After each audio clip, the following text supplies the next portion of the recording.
اللہ نے میرے نبی کو خاندانی طور پر وہاں پہنچایا جہاں کو نہیں جا سکتا. پھر آپ کی ذات کو اتنا حسن بخشا. ایک آدمی بات حسن کی کرے، آپ کالا کلوٹا بیٹھا ہوئے تو گل جڑ دی کوئی. تو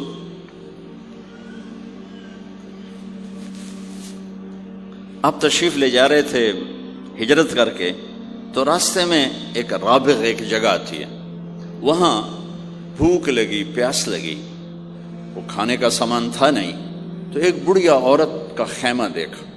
وہاں پہنچے تو کہا ماں جی کچھ کھانے کو ملے گا؟ انہوں نے کہا بیٹا قحط کا زمانہ ہے، کچھ نہیں ہے. تو ایک مریل بکری کھڑی تھی وہاں، بالکل چمڑت ہڈی. ہم نے کہا میں اس سے دودھ نکال لوں؟ ان کا بیٹا یہ تو بن بیاہی بکری ہے اور ماس اس کے اوپر نہیں ہے، یہ کیا دودھ دے گی؟ کہ آپ اجازت دو. ان کا لہلا چونکہ غیر فطری کام ہو رہا تھا تو لہٰذا اس نے آپ کو غور سے دیکھا کہ یہ کون ہے جڑا ایو جی بکری جو دودھ کڈو ہے. لہٰذا آپ کیسے دیکھنے لگی. تو آپ نے بکری کو کھینچا اور اس کے تھنوں کو ہاتھ لگایا، وہ نیچے لٹک گئے اور ایک پورا ڈول دودھ سے بھر دیا. بکری سے یہ گلاس بھی نہیں بھرتا بکری کے دودھ سے، لیکن وہ پورا ڈول بھر دیا. اپنے تینوں ساتھیوں کو پلایا، پھر خود پیا.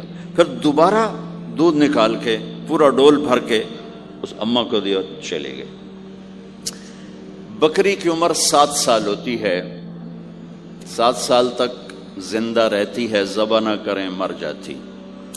یہ بکری 22 برس زندہ رہی اللہ کے نبی کے ہاتھ لگنے کی برکت سے. 22 برس اس بکری نے عمر پائی. جب شام کو اس کا خامد آیا، وہ کہنے لگا اے دودھ کتھو ہے؟ وہ کہنے لگی ایس بکری چو ہو گیا کملی ہو گئی، اتھو دودھ کتھو آ گیا؟ ہو گیا اسے چو آیا ہے، ہو گیا اپنی عقل دا علاج کرو، یہ کتھو آ گیا؟ کہا نہیں، ایک کوئی جادوئی شخصیت والا نوجوان آیا تھا، اس کے ہاتھوں میں کوئی طاقت تھی، اس نے تھنوں کو ہاتھ لگایا اور چشمہ بنا دیا. اچھا کیسا تھا ذرا بتاؤ؟ سفیلی، ذرا دسے نہ کیوں جائے. اب اس نے بتایا کہ میں نے کیا دیکھا، اور وہ کمال کیا اس بڑھیا نے کہ آج تک بڑے بڑے علماء ان الفاظ کا ترجمہ کرتے ہوئے تھک رہے. وہ کہنے لگی ابا معبد رأيت رجلا ظاهر الوضاء أبلج الوجه حسن الخلق لم تعبه ثجلة لم تزر به سعلة أزج أقرا وسيم قصيم في عينيه تعج في صوته صحل في لحيته كثافة في عنقه سطع إن تكلم علاه البهاء وإن سكت علاه الوقار وهو أندر الثلاثة. مجھے بھی ہمیشہ اس کے ترجمے میں تھکنا ہی پڑتا ہے، لیکن مجھے اس کی بڑی ایک تعبیر اللہ نے سجائی. کہنے لگے میں اس کا ترجمہ یوں کرتا ہوں، کہنے لگے ابو معبد میں تمہیں کیا بتاؤں، میں نے ایسا انسان دیکھا مجھے لگا جیسے 14ویں کا چاندی کپڑے پہن کے زمین پہ آ گیا. کہ مجھے یوں لگے 14ویں کا چاندی زمین پہ کپڑے پہن کے اتر آیا. کیا حسن تھا، کیا جمال تھا، کیا خوبصورت بھویں تھیں، کیسا ماتھا چوڑا تھا، آنکھیں کیسی حسین تھیں. اتعج اشکل احور اہدب اکہل انجل ابرج. میرے نبی کی آنکھوں کے بارے میں 7 الفاظ آتے ہیں، 7 جو میں نے ابھی دہرائے، اور ان 7 کا ایک ترجمہ ہے کہ کائنات میں ایسی آنکھ اللہ نے کسی کو نہیں عطا فرمائی، ایسی خوبصورت آنکھیں اللہ نے عطا فرمائی آپ کو. کہ آواز میں جادو تھا، آواز میں جادو تھا، آواز دل کو پکڑتی تھی.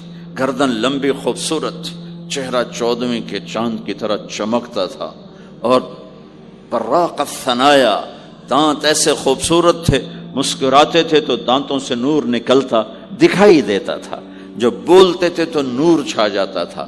چپ ہوتے تھے وقار چھا جاتا تھا، خوبصورت سیاہ کالے بال تھے، نیم گھنگریالے بال تھے، پیٹ نہیں نکلا ہوا تھا، بال نہیں اڑے ہوئے تھے، سیدھا وجود تھا، سیدھا۔ کتنے ہمارے معاشرے کے لوگ ہیں، آپ سجے پاسے بیٹھے ہوں پیٹ کھبے پاسے گئے ہوں، پیٹ کھبے پاسے ہوں آپ سجے پاسے ہوں۔ تو اللہ نے کھانا حلال حرام بند کیا ہے، حلال کھاؤ، حلال کا بھی طریقہ سکھایا کہ ماں بنتے نہ کھاؤ، بندہ بنتے کھاؤ، اتنا نہ کھاؤ کہ چربیاں چڑھ جائیں، زیادہ کھانا انسانیت نہیں، کم کھانا انسانیت۔ بیچ میں بات آگے کہہ رہا ہوں، میرے نبی نے کہا سب سے بدترین برتن جسے انسان بھرتا ہے اس کا پیٹ ہے، سب سے بدترین برتن جسے انسان بھرتا ہے اس کا پیٹ ہے۔ اور اگر تم نے کھانا ہی ہے اور تم کہتے ہو نہیں میں نے کھانا ہی ہے، تو 3 حصے کرو، ایک غذا کے لیے، ایک پانی کے لیے اور ایک ہوا کے لیے، ایک حصہ چھوڑو، ساری زندگی بیماری نہیں آئے گی۔ لیکن یہاں تک کھانے کے بعد پھر ڈاکٹروں کی چاندی نہیں ہوگی تو اور کیا ہوگا؟ جب تک یہ بیکریاں ہیں، یہ کولڈ ڈرنکس ہیں اور یہ فاسٹ فوڈز ہیں، صحت مند کوئی نہیں ہوگا۔ بھوکے رہنے میں اللہ نے صحت رکھی، کھا کھا کے تباہی پھیر دیتے۔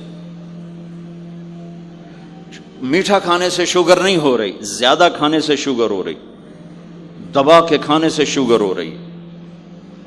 اللہ میرے نبی نے کھانے کا طریقہ بھی بتایا، کھانے کی چیزیں بھی بتائیں، کھانے کا طریقہ بھی بتایا، کھانے کے آداب بھی بتائے۔ کہنے لگی 2 لفظ جو دنیا میں کسی انسان کے لیے استعمال نہیں ہوئے، میں نے آخر میں چھوڑ دے۔ کہنے لگی ابو معبد، میں جب اس کو دیکھتی تھی نا تو میرے دیکھنے کی طلب اور بڑھ جاتی تھی، پھر جب دیکھتی تھی طلب اور بڑھ جاتی تھی۔ وہ جب تک کھڑے رہے میری آنکھ نہیں بھری۔ وسیم وسیم وسیم۔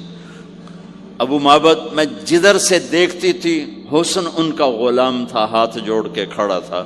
قسیم قسیم، قسیم اسے کہتے ہیں جس کو چاروں طرف سے حسن و جمال نے گھیرا ہوا ہو، اور وسیم اسے کہتے ہیں جس کو دیکھ کے نہ دل بھرے نہ آنکھ بھرے۔ دنیا کا ہر حسن تھوڑی دیر دیکھنے کے بعد خوبصورتی ختم، کشش ختم۔ ایک ہستی کائنات میں آئی ہے میرے اور آپ کا نبی، جن کو جتنا دیکھا جاتا تھا دیکھنے کا شوق بڑھتا تھا۔ ام عائشہ بیٹھی کپڑا سی رہی تھی، سوئی گر گئی، تھوڑا سا اندھیرا نظر نہیں آ رہی، ہمارے نبی کمرے میں انٹر ہوئے تو آپ کے چہرے کے نور سے سوئی چمکنے لگی تو آپ نے سوئی کو اٹھایا ہے۔ یہ میرے نبی کا ظاہر ہے جو اللہ نے اتنا خوبصورت کر کے بنایا۔ پھر یہیں ہمیں زندگی کی خوبصورتی بھی ملی کہ زندگی خوبصورت ہو۔ زندگی خوبصورت ہوتی ہے رویوں کے ساتھ۔ پہلا رشتہ خامند اور بیوی ہے، پھر اولاد ہے، پھر آگے رشتے بنتے ہیں، ماں باپ ہیں، یہ سارے رشتے یہ اس زندگی سے بنتے ہیں جو میرے نبی ہمیں سکھا کر گئے۔ آپ بطور، چونکہ آپ نے باپ تو دیکھا نہیں، ماں کو دیکھا ہے، اور ماں کے ساتھ زیادہ عرصہ نہیں رہے، صرف 6 سال رہے ہیں، تو ماں کے ساتھ کیا ہونا چاہیے؟ ماں کے ساتھ سلوک ہوگا تو ماں دعا دے گی نا۔ باپ کی خدمت کرو گے تو باپ دعا دے گا نا۔ آنکھوں میں آنکھیں ڈال کے بات کرو گے تو زندگی، باپ کو تو نیند نہیں آئے گی، ماں کو تو نیند نہیں آئے گی۔ ماں باپ میں سلوک و اولاد لڑ کے بیٹھی ہو تو ماں باپ کو تو نیند نہیں آئے گی۔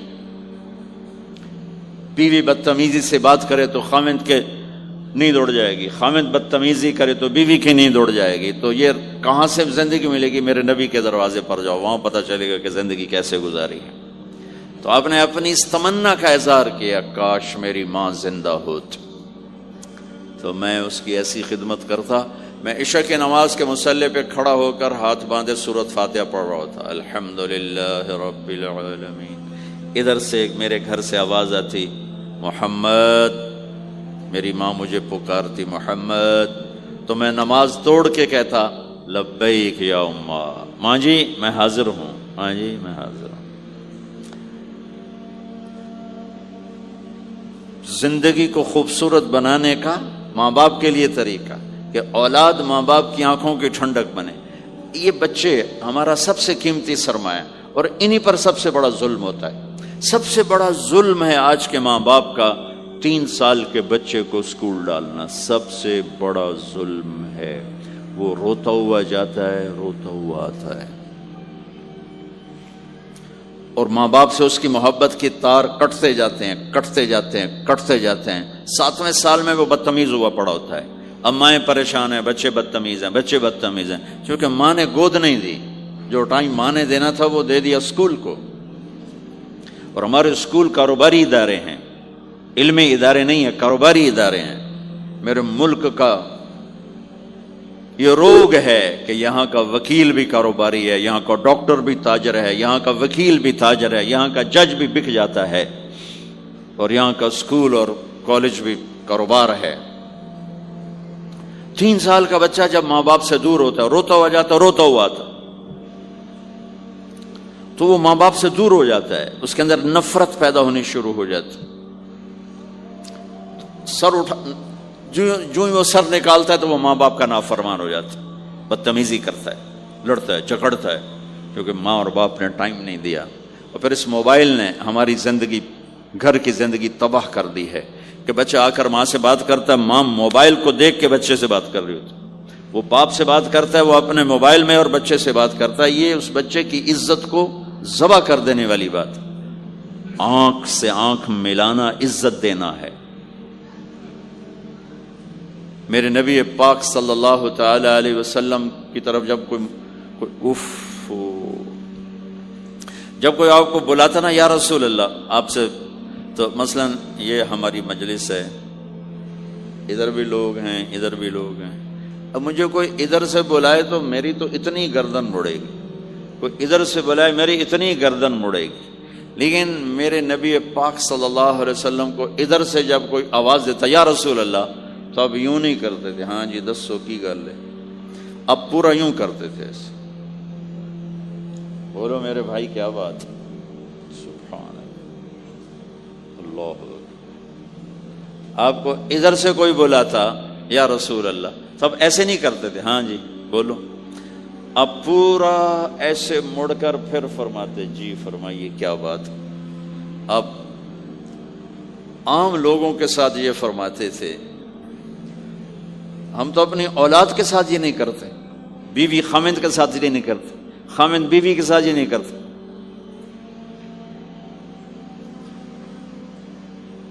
تو وہ ایک گیپ پیدا ہو جاتا ہے، ایک فاصلہ پیدا ہو جاتا ہے. تو میرے نبی نے بتایا کہ ماں باپ کے ساتھ کیا کرنا ہے.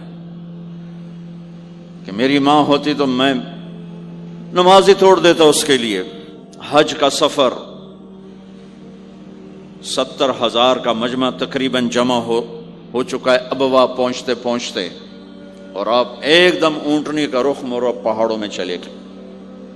میری زندگی سفروں میں گزری ہے، ان میں خوبصورت ترین سفر میرا وہ ہے جو میں نے حضرت اماں آمنہ کی قبر پہ حاضری تھی. پہاڑوں کے اندر آپ اندر تشریف لے گئے، مجمع بھی ساتھ ہو گیا، کدھر جا رہے ہیں، اونٹنی کو بٹھایا. پہاڑ ہے کچھ 40-50 فٹ اونچا، اس کے اوپر قدرتی ایسے ایک پلین بنا ہوا ہے جیسے اللہ نے پہلے سے سنبھال کے رکھا ہوا تھا.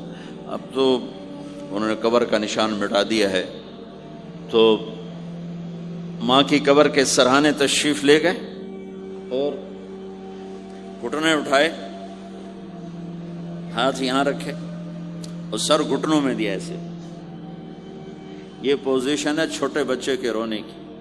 جب وہ رونا چاہتا ہے تو پھر اپنے پاؤں اٹھا کر یوں کر لیتے. پھر اس کے بعد آپ ایک معصوم بچے کی طرح روئے، اور اتنا روئے کہ آپ کی ساری داڑھی آنسوں سے تر ہو گئی، آپ کا احرام تر ہو گیا، اور اپریل کی دھوپ تھی. اور آپ نے فرمایا میں آج رات یہیں قیام کروں گا. میں وہاں گیا ہوں، وہاں 2 آدمی نہیں ٹھہر سکتے. میرے نبی نے کہا میں یہیں ٹھہروں گا.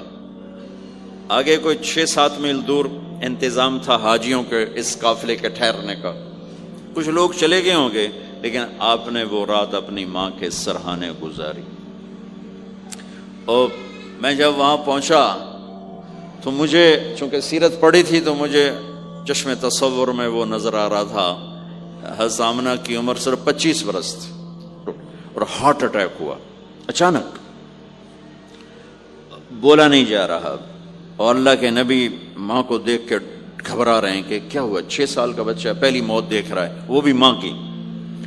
تو مجھے ہارٹ اٹیک ہوا تو بولا نہیں جاتا، بلا رہے ہیں بولا نہیں جا رہا، آواز نہیں نکل رہی.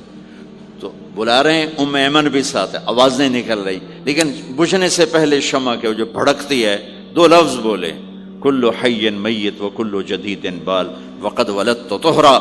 میرے بچے، ہر جوانی ڈھلتی ہے اور ہر زندگی موت کا نوالا بنتی ہے. مجھے لگتا ہے میرا وقت آ گیا ہے، لیکن میں ایک ایسے بچے کو چھوڑ کے جا رہی ہوں جو ساری دنیا کو پاک کر دے گا. پاکیزہ چھوڑ کے جا رہے ہیں.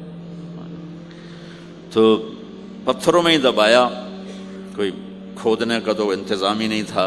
تو جب پہاڑ سے نیچے اترے تو اللہ کے نبی نے ایک دم ہاتھ چھڑایا، دوڑ لگائی اور پھر پہاڑ پہ چڑھ گئے.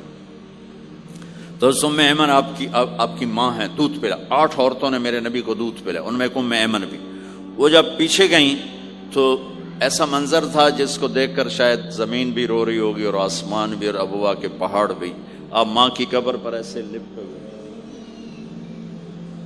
اپنے سینے کو پتھروں کے ساتھ اور یوں دونوں ہاتھوں سے پتھر لیے ہوئے تھے. جب آپ ام ایمن قریب آئیں تو آپ سنا تو آپ فرما رہے تھے، ماں جی آپ کے سوا تو میرا کوئی نہ تھا، آپ بھی مجھے چھوڑ کے چلی گئیں، میرے لیے اب کس کی گود ہے. تو ام ایمن رضی اللہ عنہ نے اٹھانا چاہ کے، بیٹا اٹھو، تو آپ نے انکار کر دیا. تو ام نے کھینچ کے نیچے لائیں اور زبردستی لائیں اور اونٹنی پر بٹھایا. اور آگے 2 راتوں کا سفر تھا، وہ سب میرے نبی کے خاموش آنسوؤں سے آپ کا گریبان تر ہوتا گیا. اور آگے نہ کوئی خالہ ہے، نہ کوئی اور آسرا ہے، نہ باپ ہے. باپ اور ماں ہی بڑا سہارا ہوتے. دادا نے کفالت میں لیا 8 سال کی عمر میں، ان کا بھی اللہ نے ان کو بھی اپنے پاس بلا لیا. تو وہ سارا منظر میرے سامنے گھوم رہا تھا. اوپر سے سورج ڈوبنے والا تھا، تو وہ عجیب کیفیات تھے، وہ میں بیان نہیں کر سکتا ہوں. کہ اللہ کی قسم، اگر آپ اور میں زندگی کو خوبصورت بنانا چاہتے ہیں تو اپنے نبی کی زندگی کو سیکھنا ہوگا، ان بچوں کو سکھانا ہوگا. ہم نے کوئی کاروباری کام نہیں کیا ہے کہ ہم سے کوئی کاروبار کر رہے ہیں، کوئی پیسہ کما رہے ہیں. حاشا وکلا، حاشا وکلا. ہماری یہ نسل، ان کے ساتھ کاروبار کر رہا ہوں کہ یہ پروان چڑھیں اپنے نبی کی محبت کے ساتھ، یہ پروان چڑھیں اپنے حبیب کے نقش قدم پر چلنے کے ساتھ. ان کے اندر اللہ، اس کے نبی کی محبت، ہر بچے بچی کے اندر اللہ نے اپنے اور اپنے حبیب کی چپ ڈال دی. اس کو نکالا نہیں جا سکتا. میں اس کو ایکٹیویٹ کرنا چاہتا ہوں کہ اللہ کرے ان کے جذبے اللہ کے نبی کے ساتھ جڑ جائیں. پھر ماننا آسان ہو جاتا، پھر اطاعت آسان ہو جاتی. جب محبت نہیں ہوتی تو اطاعت نہیں آتی. تو میرے بھائی بہنوں، زندگی کی خوبصورتی کا تعلق میرے نبی والے خوبصورت اخلاق کے ساتھ. پھر آپ نے بیویوں کے ساتھ کیا سلوک کیا. 2 مہینے چولہا نہیں جلتا، 2 مہینے کھانے کو کچھ نہیں ملتا، اور ہر بیگم قربان ہے، فدا ہے. 2 مہینے جس عورت کے گھر میں چولہا نہ جلے وہ خامند کا کیا حشر کرے گی. اور میرے نبی کے گھر میں 2 مہینے چولہا نہیں جل رہا ہے، خود بھی بھوک برداشت کر رہے ہیں، بیگمات بھی بھوک برداشت کر رہے ہیں. ایک رات حضرت عائشہ کے ساتھ لیٹے ہوئے تھے ایک ہی چارپائی پر. تو آپ کبھی یوں کروڑ بدلتے، کبھی یوں کروڑ بدلتے. پھر ایک دم آگے بڑھے اور چارپائی کی لکڑی کے اوپر ایسے پیڑ کو ٹیک کر نیچے جھک گئے. تو عائشہ اٹھ کے بیٹھ گئے، یا رسول اللہ کیا ہوا؟ آپ سیدھے ہو کر فرمایا، عائشہ بھوک بڑی لگی. جس کے ہاتھ میں جنت کی چابی ہو، جو میرے نبی کا، میرے اللہ کا محبوب اور حبیب ہو، جس سے پردے ہٹا کر میرا رب کلام کر چکا ہو، جسے قاب قوسین او ادنا کا مقام دے چکا ہو، اور جس سے آگے مقام محمود پر بٹھانے والا ہو، اور جس کی شفاعت سے جنت کا دروازہ کھلنے والا ہو۔ عائشہ بھوک بڑی لگی تو عائشہ رونے لگی کہ یا رسول اللہ آپ اللہ سے بات کیوں نہیں کرتے ہیں؟ کہ نہیں عائشہ، اسی بھوک میں اللہ سے ملوں گا، مجھ سے پہلے جو نبی میرے ساتھی تھے وہ بھی اسی طرح چلے گئے، میں بھی ایسے ہی چلا جاؤں گا۔ اور اس کے باوجود بیویاں قربان ہو رہی ہیں، فدا ہو رہی ہیں۔ کس چیز نے باندھا ہوا تھا؟ میرے نبی کے سلوک نے، میرے نبی کے اخلاق نے۔ اللہ کی قسم، میرے نبی کی شادیاں شوق کی شادیاں نہیں تھی۔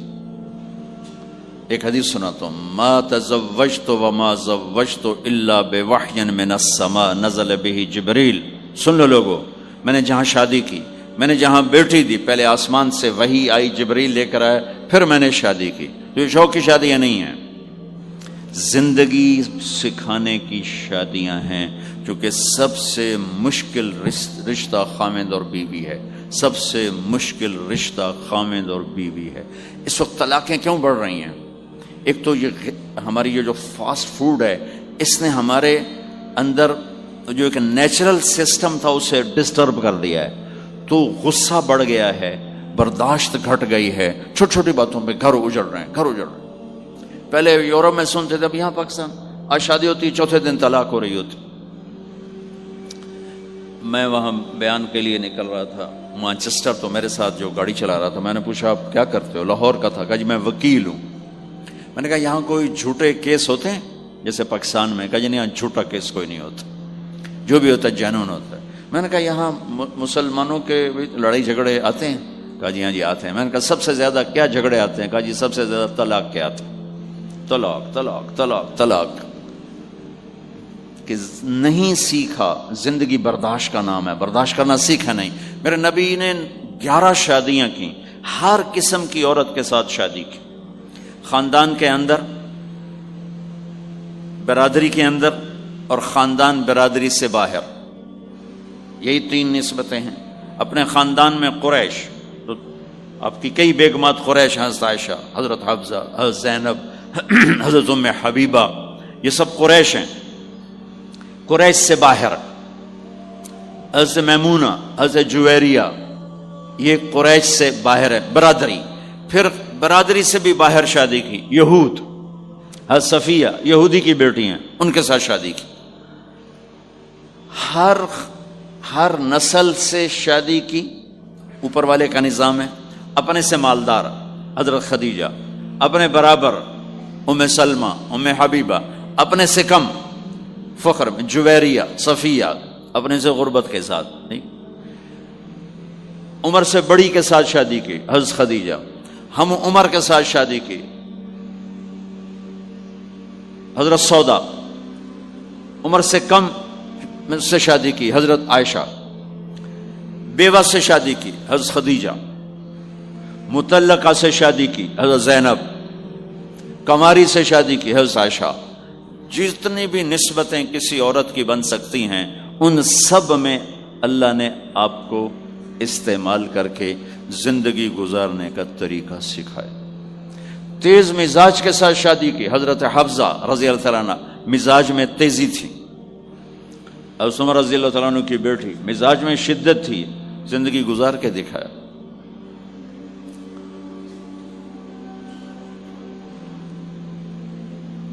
ایک آپ کو حدیث سناتا ہوں، اللہ کی قسم صرف ہمیں سکھانے کے لیے۔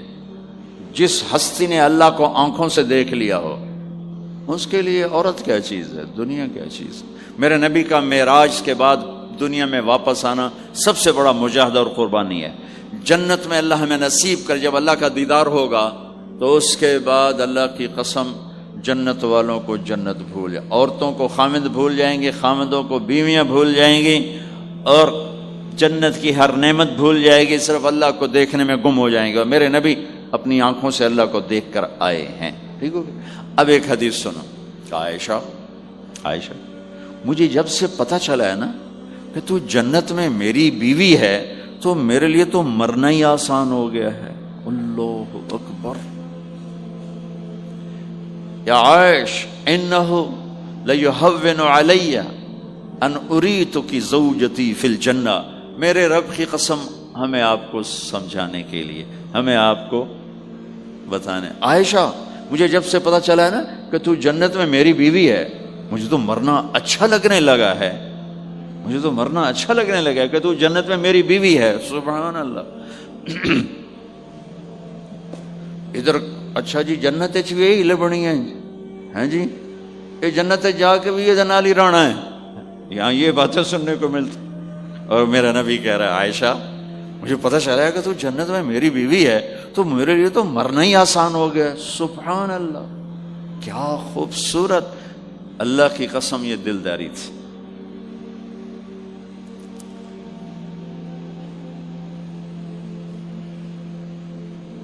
سب سے مشکل رشتہ خامند اور بیوی ہے، سینکڑوں آیات اس کے لیے اللہ نے اتاری، ماں باپ کے لیے چند آیات، اولاد کے لیے چند آیات، بہن بھائیوں کے لیے چند آیات ہے، خامند اور بیوی کے لیے قرآن پڑھا ہے، پوری سورت اتاری ہے اور سینکڑوں آیات اتاری، چونکہ ایک اس رشتے کی اہمیت، ایک اس کی نزاکت اور کمزوری کہ کوئی رشتہ ٹوٹتا نہیں سوائے خامند اور بیوی کے۔ میں ماں کا بیٹا ہوں، باپ کا بیٹا ہوں، اچھا ہوں یا برا ہوں، انہی کا ہوں،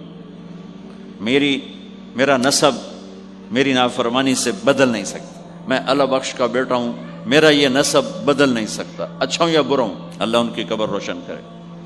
خامند اور بیوی کا رشتہ ایک بول پہ ٹوٹ جاتا ہے، ایک بول پہ ٹوٹ جاتا ہے، اس لیے اس کو بچانے کے لیے آیات آیات آیات، اور میرے نبی کی شادیاں کہ کس طرح ایک گھر کو لے کے چلتے ہیں، کس طرح ہر مزاج کی عورت کے ساتھ سلوک کرتے ہیں۔ جہاد کا سفر، کاروباری سفر نہیں، میرے نبی کا، اور چلنے لگے، اعلان ہوا کوچ کرو، سب نے سواریاں کس لیں، سامان کس لیا، یوں چلنے کا حکم ہو رہا ہے، اور حضرت عائشہ رضی اللہ نے اپنا یوں دیکھا، اونٹنی پہ بیٹھ گئی تھیں، ہار کوئی نہیں، یا رسول اللہ میرا تو ہار کوئی نہیں، میرا ہار گم ہو گیا ہے، میرا ہار تلاش کریں ہم پھر چلیں گے۔ تو میرے نبی کہتے تو وڈی آئی نواب زادی، میں جہاد تے بہ جانا تینوں ہار دی پائے گی، چل اگو لگ۔ میرے نبی نے کہا چلو بھائی عائشہ کا ہار تلاش کرو۔ اللہ کی قسم میں جب یہ واقعات پڑھتا ہوں یا سناتا ہوں میں خود حیرت میں ڈوبا ہوتا ہوں کہ کیا کر دیا میرے نبی نے، جہاد کا سفر، اور میرے نبی کا ہار تلاش کرو بھائی، اب سارے ہار تلاش کر رہے ہیں۔ کچھ دن چھپ گیا اور ہار کی تلاش تو بند ہو گئی اور سفر بھی بند، چونکہ اندھیرے میں کہاں جائیں گے، اور آپ کے ماتھے پہ شکن، عائشہ تیری وجہ سے ساری مصیبت ہے، اللہ دے بندی تو ہار دے مگر پہ گئی، کیڑی گل ہے ہار دی، ایک لفظ نہیں فرمایا۔ سارے قافلے نے قیام کیا، عشاء تک تو پانی تھا، وضو کا پانی ختم ہو گیا، عشاء مغرب عشاء پڑی کٹھی تو پانی ختم ہو گیا۔ اب پانی ختم ہو گیا تو فجر کی نماز آ رہی ہے، پانی کوئی نہیں ہے، تو سارے صحابہ نے ابو بکر پہ چڑھائی کی، اے ویکھے تیری دھی دے مگر ساڑے نال کی بنی، ہن اسی نماز کی میں پڑھنی ہے، پانی تو ہے نہیں تو وضو کی میں کرنا ہے۔ اب ابو بکر کو غصہ چڑھا، اس ایک دم، وہ تو باپ تھے، وہ گھس گئے خیمے میں، آگے دیکھا تو اللہ کے نبی اما عائشہ کی گود میں سر رکھ کے سوئے ہوئے تھے، اور اما جی ایسے بیٹھی تھی، آپ کو سارا دیکھ رہی ہوں، اب بولیں تو خطرہ ہے آنکھ کھل جائے گی، اور غصہ بھی چڑھا ہوا ہے، باپ بھی ہیں، تو اب مجھے دیکھو کیا کر رہے تھے۔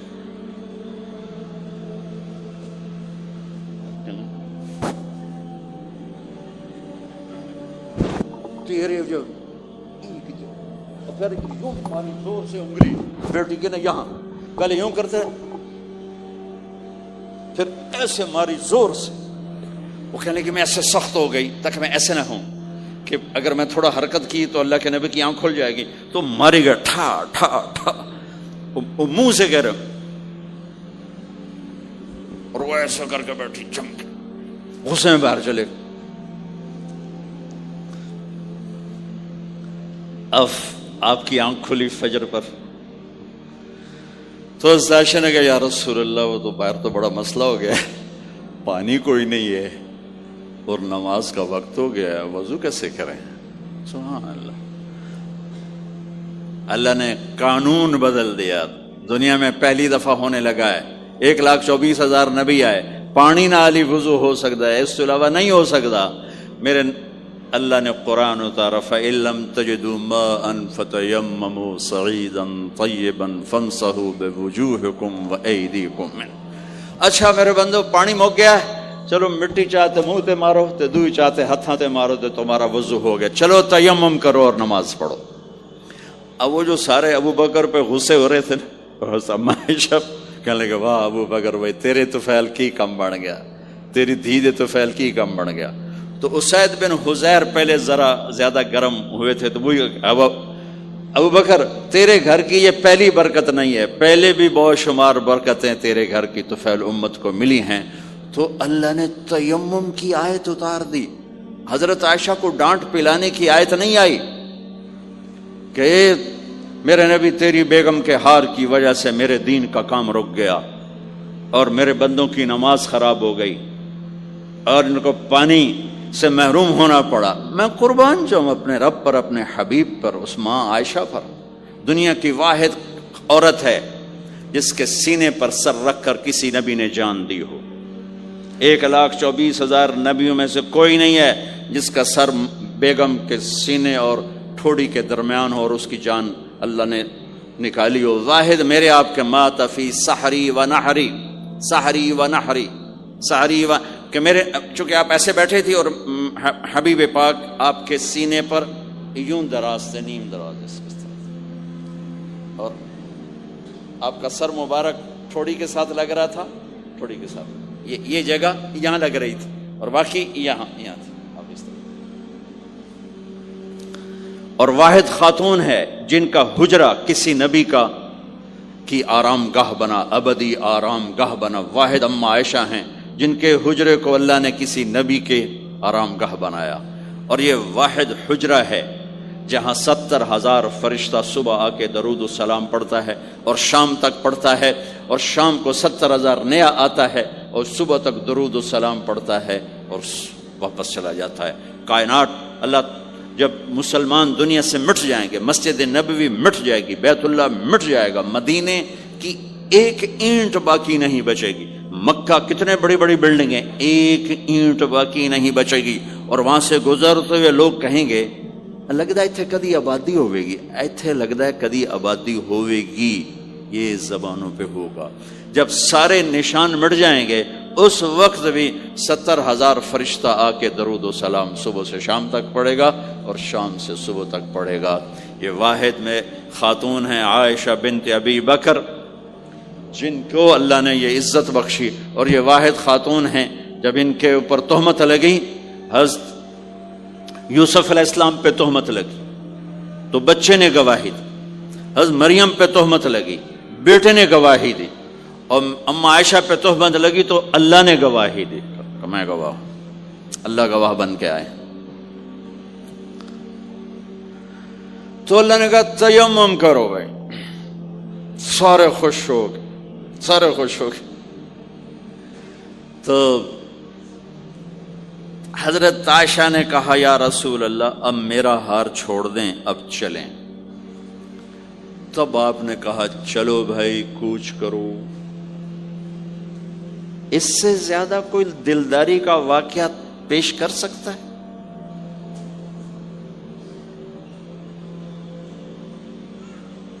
سبحان اللہ۔ اور جب اونٹنی کو اٹھایا گیا، وہ ہار کا دھاگا ٹوٹا اور پھسل کے اونٹنی کے نیچے چلا گیا، وہ سارے کھبے سجے ویندے رہ گئے، ہار نیچے پڑا تھا۔ جب اونٹنی کو اٹھایا تو ہار نیچے سے نکلا، تو صاحب نے کہا لے بے عائشہ اے تیرا ہار بھی لب گیا۔ یہ دلداری ہے میرے نبی کی، یہ ہمیں سکھایا۔ کہیں عورتوں کی بدتمیزی بھی انتہا کو پہنچی ہوتی ہے اور وہ اپنے گھر اجاڑ دیتی ہیں اپنی زبان کی شدت کی وجہ سے، اپنی بد اخلاقی کی وجہ سے۔ لیکن کوئی زیادہ معاملہ مردوں کی طرف سے خراب ہوتا ہے تو شریعت نے بھی اس کو زیادہ بیان کیا، اور میرے نبی نے بھی اس کو اجاگر کیا۔ اور میرے نبی کی آخری تقریر، آخری خطبہ حجۃ الوداع کا، صرف ایک رشتے کو بیان کیا، صرف ایک رشتے کو بیان۔ ہم کتنے رشتوں میں جکڑے ہوئے ہیں، ماں باپ، بہن بھائی، چاچا تایا، خالہ خالو، دادا دادی، نانا نانی، ساس بہو، کتنے ہم رشتوں میں جکڑے ہوئے ہیں۔ میرے نبی نے صرف ایک رشتے کا حق بیان کیا، استوصوا بالنساء خیرا، میں تمہیں تمہاری بیویوں کے بارے میں وصیت کر رہا ہوں، ان کے ساتھ اچھا سلوک کرنا۔ صرف ایک رشتے کو بیان فرمایا، چونکہ یہ بنیادی رشتہ ہے، یہاں سے خاندان بنتا ہے۔ جب یہ ٹوٹ جاتا ہے اور ہمارا جوائنٹ فیملی سسٹم ہے تو کہیں ساس توڑ رہی ہے، کہیں سسر توڑ رہا ہے، کہیں نندیں توڑ رہی ہیں، کہیں خود خامد اپنی بے وقوفی کی وجہ سے توڑ رہا ہے، کہیں بیوی اپنی حماقت کی وجہ سے اس رشتے کو توڑ رہی ہے۔ ایک عورت آئی، ایک لڑکی آئی، یا رسول اللہ میری شادی ہونے لگی، میرے خامد کا کیا حق ہے میرے اوپر؟ دونوں طرف کی میرے نبی نے زندگی سکھائی۔ میرے نبی نے فرمایا تیرے خامد کے جسم پہ پھوڑے نکل آئیں، پھوڑوں میں گندا پانی جمع ہو جائے، پیپ جمع ہو جائے، اور تو زبان سے چاٹ چاٹ کے اس کے زخموں کو دھوئے، تو بھی تو نے اپنے خامد کا حق ادا نہیں کیا ہے۔ دوسرا، لائف کو بیلنس کیا میرے نبی نے کہ ایک گھر کیسے چلتا ہے اور کس طرح خوبصورت بنتا ہے، وہ میرے نبی کے اخلاق ہیں۔ آپ سب سے ایک بات کرتا ہوں، برداشت کرنا سیکھ لیں، زندگی خوبصورت ہو جائے۔ صرف سارے اخلاق کو میں جمع کروں ایک لفظ میں، برداشت، اور اس کو شریعت میں صبر۔ صبر کرنا سیکھ لیں، زندگی خوبصورت ہو جائے گی۔ بچیاں ساس کی شکایت کر رہی ہوتی ہیں، کبھی خامند کی شکایت کر رہی ہوتی ہیں، کبھی اولاد ماں باپ کی شکایت کر رہی ہوتی ہے، کبھی اولاد ماں باپ کی شکایت کر رہے ہوتے ہیں۔ شکایتوں سے جہان بھرا پڑا ہے۔ آپ شکایتوں کو دفن کر کے ہونٹ سی لیں، صبر، آہ نہ کر لبوں کو سی، عشق ہے دل لگی نہیں، سینے پہ تیر کھائے جا، آگے قدم بڑھائے جا، یعنی زبان حال سے کہہ دے کہ ہاں ستائے جا۔ جو ستاتا ہے چپ ہو جاؤ، جو ستاتا ہے چپ ہو جاؤ۔ اللہ کی قسم آپ ایسی طاقت بنو گے کہ پہاڑ بھی راستہ دیں گے۔ صبر انسان کی سب سے بڑی طاقت، صبر انسان کی سب سے بڑی طاقت ہے، صبر انسان کی سب سے بڑی طاقت، الٹا کے رکھ دیتی ہے چیزوں کو۔ چپ رہنا سیکھ، خاموش رہنا سیکھ، درگزر کرنا سیکھ، تو آپ دیکھیں گے آپ کی زندگی میں کتنا حسن آتا ہے، کتنی زندگی میں مٹھاس پیدا ہوتی ہے۔ غصہ نکال دینا وقتی ایک راحت ہوتی ہے، اور پھر شرمندگی اور ندامت کے سوا کچھ نہیں ہوتا۔ اور پی جانا، سہ جانا، یہ آپ کو ایک عظیم و شان ہستی بنا دے گا۔ آپ کی دعائیں عرش سے جا ٹکرائیں گی۔ چپ رہنا ان بچوں کو سکھائیں، خاص طور پر اپنی بیٹیوں کو چپ رہنا سکھائیں کہ میں دکھ سے کہتا ہوں میرے دیس کا سسرالی معاشرہ ظالم ہے، ظالم ہے، ظالم ہے۔ اس میں نہ کوئی نمازی کی قید ہے، نہ بے نمازی کی، نہ دیندار کی، نہ بے دین کی، نہ کسی پردے والے گھر کی، نہ بے پرد گھر کی۔ سسرالی معاشرہ بہت ظالم ہے، بہت ظالم۔ جوائنٹ فیملی سسٹم عذاب بن چکا ہے، عذاب۔ پہلے ایک رحمت تھی یہ کہ سب کو اپنے حقوق حدود کا پتہ تھا، اب کسی کی زندگی میں دخل دینا یہ ہمارے اخلاق بن چکے ہیں، تو ہم اپنی زندگیوں کو خراب کر چکے، برباد کر چکے۔ پھر اولاد کے ساتھ کیا کرنا ہے؟ میرے نبی نے حسن حسین کے ساتھ 7 سال گزارے، حسین کے ساتھ 6 سال، حسن کے ساتھ 7 سال علیہم السلام رضی اللہ عنہما۔ 7 سال میں بچہ سمجھدار ہوتا ہے، ایک نصیحت نہیں کی، ایک نصیحت، 7 سال ایک نصیحت نہیں پائیں گے آپ۔ اتنے بڑے نبی، اتنا بڑا انسانیت کا بوجھ، اور روزانہ ٹائم نکال کے بچوں کے پاس آ کر بیٹھتے تھے، ان کے ساتھ کھیلتے تھے، کشتی کرتے تھے، اور بھائیوں کو لائن میں کھڑا کر دیتے تھے۔ تو حضرت جعفر جوانی میں شہید ہو گئے، ان کے بچوں کو، عون، عبداللہ، محمد، ان کے 3 بیٹے تھے، ان کو بھی بلا لیتے اور ایسے ان کو لائن میں کھڑا کر کے پھر ایسے بائیں پھیلا، ہاں بھائی آؤ بھائی مجھے پکڑو، کون ہے جو مجھے پہلے ہاتھ لگائے گا؟ کون ہے جو مجھے پہلے ہاتھ لگائے گا؟ وہ دوڑ لگاتے پانچوں کا پانچوں، کوئی سر پہ چڑھتا، کوئی کمر پہ چڑھتا، کوئی گود میں گرتا، اور میرے نبی بیٹھ کے مسکراتے۔ ایک مجھے بات یاد ہے، صرف ایک یاد، کہ حضرت امام حسن رضی اللہ تعالیٰ عنہ علیہ السلام، انہوں نے صدقے کی کھجور اٹھائی اور منہ میں ڈال لی، صدقے کا آیا تھا مال، تو ایک کھجور اٹھا کے منہ میں، تو ہم کہا بخ بخ بخ، تو ہم نے منہ میں نا انگلی ڈال کے کھجور نکال لی کہ بیٹا ہمارے گھر پہ صدقہ جائز نہیں ہے، اس کو پھینک دو۔ بس یہ ایک بات مجھے اپنے نبی کی زندگی میں ملتی ہے، ٹائم دیا، محبت دی۔ کمال کی بات ہے نہیں، اتنی بڑی ہستی ہو اور بچوں کے لیے گھوڑا بنے کھڑے، آؤ بھائی آؤ بھائی، دونوں ہاتھ بھی ٹیک دیے، گھٹنے بھی ٹیک دے، آؤ بھائی میری کمر پہ چڑھ جاؤ۔ ان کو کمر پہ چڑھایا اور پورے کمرے میں چکر لگا رہے ہیں، چکر لگا رہے ہیں، اور پھر ان سے کہہ رہے ہیں تمہارا اونٹ کیسا؟ اونٹ متیا سواری کو کہتے ہیں، لیکن عام طور پر متیا عربی میں اونٹ کے لیے بولا جاتا۔ تو پوچھتے بچوں تمہاری سواری کیسی ہے؟ پھر دونوں بھائیوں کو اتار دیتے اور نواسی حضرت زینب ان کو اٹھاتے اور اپنی کمر پہ بٹھا کر کمرے میں چکر لگا رہے ہیں، چکر لگا رہے ہیں، چکر لگا رہے ہیں۔ یہ مائیں روز ٹھوکی گھلوتی، ایدو تھپڑ ایدو تھپڑ ایدو تھپڑ ایدو تھپڑ۔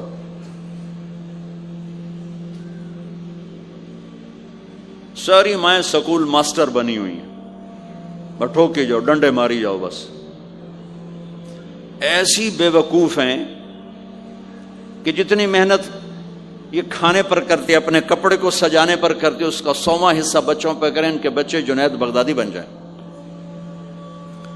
ایک سکول کے حوالے کیا 3 سال کی عمر، پھر ٹیوٹر کے آتے، ٹیوٹر کے حوالے، اکیڈمیوں کے حوالے، پوچھو تو پوتر ان کے روبوٹ ان کدی یہیں بھجے جاندے، ان کدی یہیں بھجے جاندے، ان کدی یہیں بھجے جاندے۔ اے آیا کہ بی آیا؟ اے بی سانو آ برباد کیتا ہے۔ آہا، اور سنو، چلو یہ تو گھر کی بات ہے نا۔ ایک دفعہ حسن حسین کی کشتی کرواتے تھے، آؤ بھائی کشتی کرو بھائی۔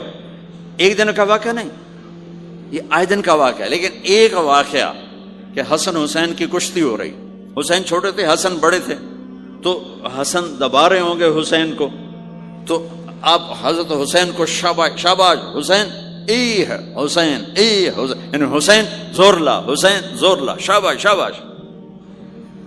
اماں بول پڑی، فاطمہ جنت کی سردار، یا رسول اللہ آپ ساری شاباش حسین کو دیے جا رہے ہیں، حسن کو نہیں دے رہے۔ ہم نے کہا فاطمہ یہ جبریل میرے پاس کھڑا ہوا ہے، یہ بھی حسین کو شاباش دے رہا ہے، تو اس کے پیچھے میں بھی حسین کو شاباش دے رہا۔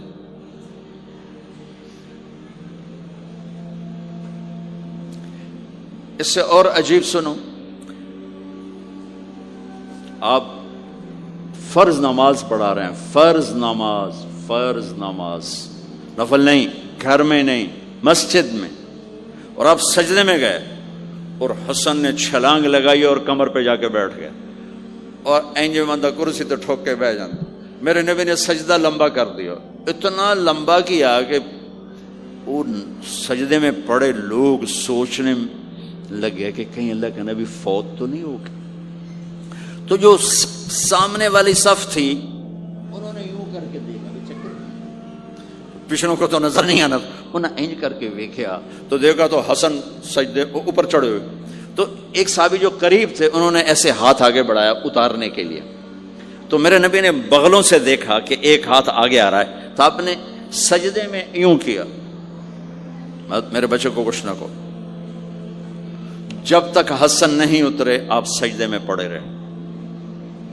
اور ایک اور تماشا ہوتا تھا، چونکہ اب نماز لمبی پڑھاتے تھے، لمبی ہوتی تھی نماز، تو آپ ذرا پاؤں کا فاصلہ ہے تو حسن ادھر بیٹھتے، حسین ادھر بیٹھتے، نماز میں میرے رب کی قسم سنا رہا ہوں۔ اب یہ دونوں کی آپس میں نا وہ شروع ہو جاتی، وہ ادھر وہ ادھر، پہلے حسن پار کرتے تو حسین ادھر آ جاتے، پھر حسین ادھر جاتے تو حسن یوں آ جاتے، پورے قیام میں یہ دونوں بھائی یوں یوں کرتے رہتے تھے، یوں، وہ ادھر وہ ادھر، وہ ادھر وہ ادھر، سبحان اللہ، نماز ہو رہی۔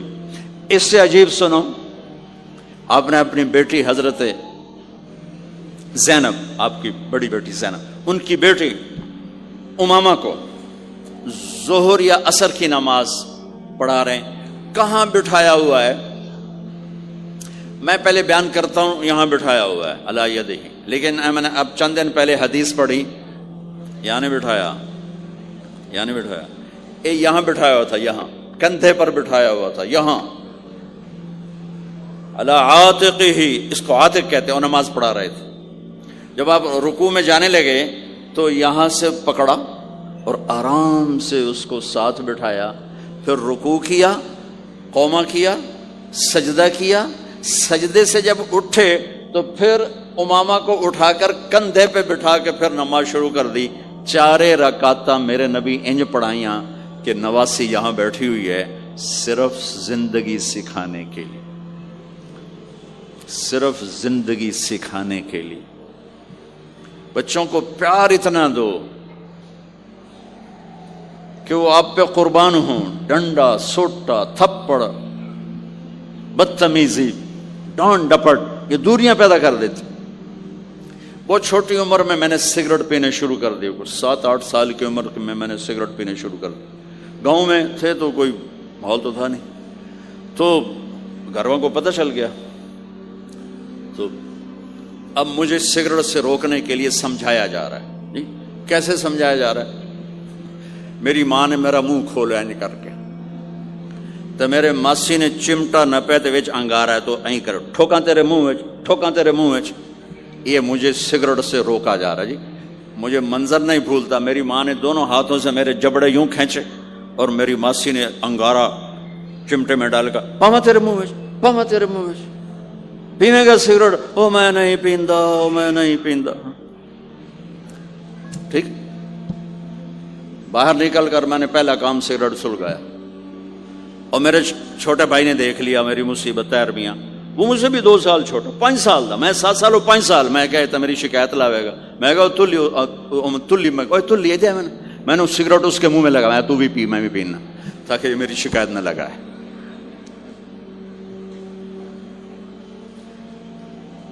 تو آج کے ماں باپ بڑے جاہل ہیں، ہم بڑے ایجوکیٹڈ ہیں، میں کہتا ہوں انتہائی جاہل ہیں، جنہیں بچے کو لے کے چلنا نہیں آتا، جنہیں رشتوں کی قدر نہیں، انہوں نے خاک پڑا ہے، کاغذ کی ڈگریوں کو علم بنا کے پھرتے ہیں، جسے میرے نبی کی زندگی کا پتہ نہیں۔ اللہ کی قسم جانور سے بدتر ہے،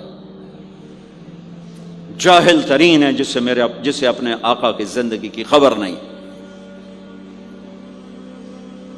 حضرت حسن آپ کے پیٹ پر بیٹھے ہوئے، آپ ان کے ساتھ کھیل رہے ہیں، اچانک حسن نے پیشاب شروع کر دیا۔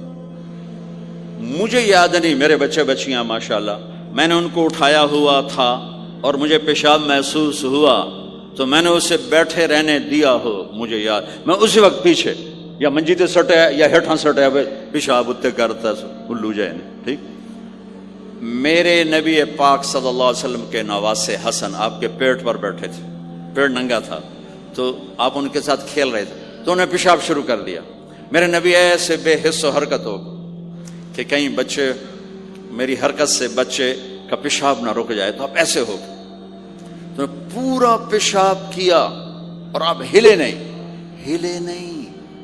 جب وہ پیشاب سے فارغ ہوئے پھر آپ اٹھے اور بچے کو الگ بٹھا کر اپنے جسم پہ پانی ڈال کے اپنے آپ کو صاف کر کے تو آگے دوبارہ ان کے ساتھ کھیلنا شروع کر دیا۔ میں آپ کو اپنی نبی کی وہ زندگی بتا رہا ہوں جس کو اپنانے سے میری زندگی بھی خوبصورت ہو جائے گی، آپ کی بھی۔ ہم فخر سے کہتے ہیں ہمارے نبی نے چاند کے 2 ٹکڑے کر دیے، معراج پہ آسمان چیر کے چلے گئے، یہ بہت بڑے معجزات ہیں، لیکن میرے نبی کا سب سے بڑا معجزہ ہے کہ ہمیں ایک خوبصورت زندگی سکھا کر گئے۔ آپ کے اخلاق، میرے نبی کے اخلاق میرے نبی کا سب سے بڑا معجزہ ہے۔ حسن کو آگے بٹھایا ہوا تھا رضی اللہ عنہ علیہ السلام، تو ان کو ایسے زبان دکھاتے حسن کو تھا، تو حسن اس کو پکڑنے کی کوشش کرتے، جب ایسے ہاتھ مارتے تو آپ زبان منہ میں کرتے، اچھا وہ ہنس پڑتے، بچہ ہنس پڑتے، تو پھر اس کے بعد آپ یوں کرتے، تو پھر حسن آگے ہاتھ مارتے، پھر آپ زبان منہ میں کر لیتے، پھر وہ کرتے ہنستے، پھر آپ چپ ہو جاتے. کتنی دیر آپ حسن کے ساتھ یہ کھیل کھیلتے رہے. اب گلی میں گزر رہے ہیں، بچے کھیل رہے تھے، بچوں میں حسین کھیل رہے تھے، تو آپ نے کہا پکڑو بھائی حسین کو، پکڑو بھائی. تو وہ آگے بھاگے، تو آپ پیچھے جان بوجھ کے جیسے ہم کرتے ہیں وجعل الصبی یلعب ہا ہونا وہا ہونا، جب وہ ادھر جاتے تو آپ آگے ہو جاتے، وہ ادھر آتے آپ ادھر ہو جاتے. پوری گلی یہ تماشا دیکھ رہی ہے، اور حسین کبھی آگے بھاگ رہے کبھی پیچھے بھاگ رہے، اور آپ جان بوجھ کے اس کو پکڑ نہیں رہے. ہاں پکڑو بھائی، پکڑو بھائی، پکڑو بھائی. اور وہ بڑے ہنس رہے ہیں کہ آج میرا نانا تو میں نے ناپ ہی نہیں سکتا. تو یہ تھوڑی دیر جب یہ کھیل چلتا رہا، پھر آپ نے ان کو کہا یہ پکڑ لیا اور اٹھایا اور ہونٹ چومے اور ماتھا چوما، کہ حسین مجھ سے ہے میں حسین سے، حسین مجھ سے ہے میں حسین سے.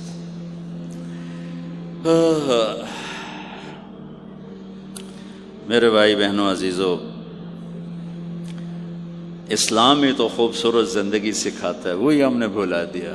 کپڑے کیسے ہوں، ٹائی کیسی ہو، کوٹ کیسا ہو، گاڑی کیسی ہو، کھانا کیسا ہو، لباس کیسا ہو، سواری کیسی ہو، گھر کیسا ہو، ڈرائنگ روم کیسا ہو، میچنگ کیسے ہو، بھلا اس کو زندگی تھوڑا ہی کہتے.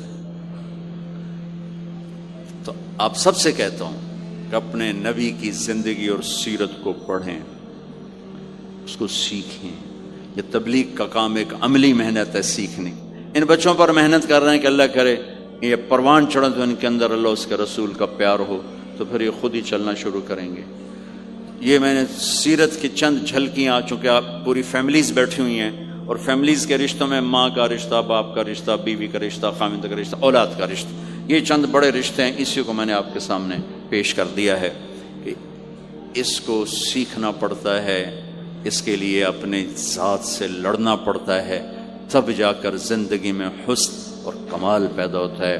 میری بات یاد رکھیے گا، کبھی زندگی کو خوبصورتی چیزوں سے نہیں ملتی، زندگی کی خوبصورتی میرے نبی والے پیارے اخلاق کے ساتھ. جس کو یہ مل گئے اس کے گھر میں 14ویں کا چاند ہر وقت چمکے گا، اور نصف النہار کا سورج ہر وقت چمکے گا. جس کے اخلاق بگڑ گئے ان کی دن بھی رات بن جائیں گے اور رات بھی رات بن جائے گی. اللہ اس نسل کو آپ کی آنکھوں اور ہماری آنکھوں کی ٹھنڈک بنائے، اور ایسے اللہ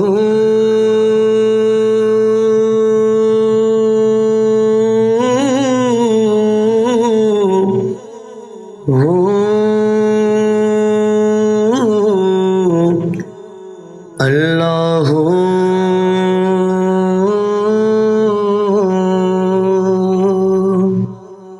سجنا باجو ذات صفاتاں عشق دیاں، وکھری کلی دن تے راتاں عشق دیاں.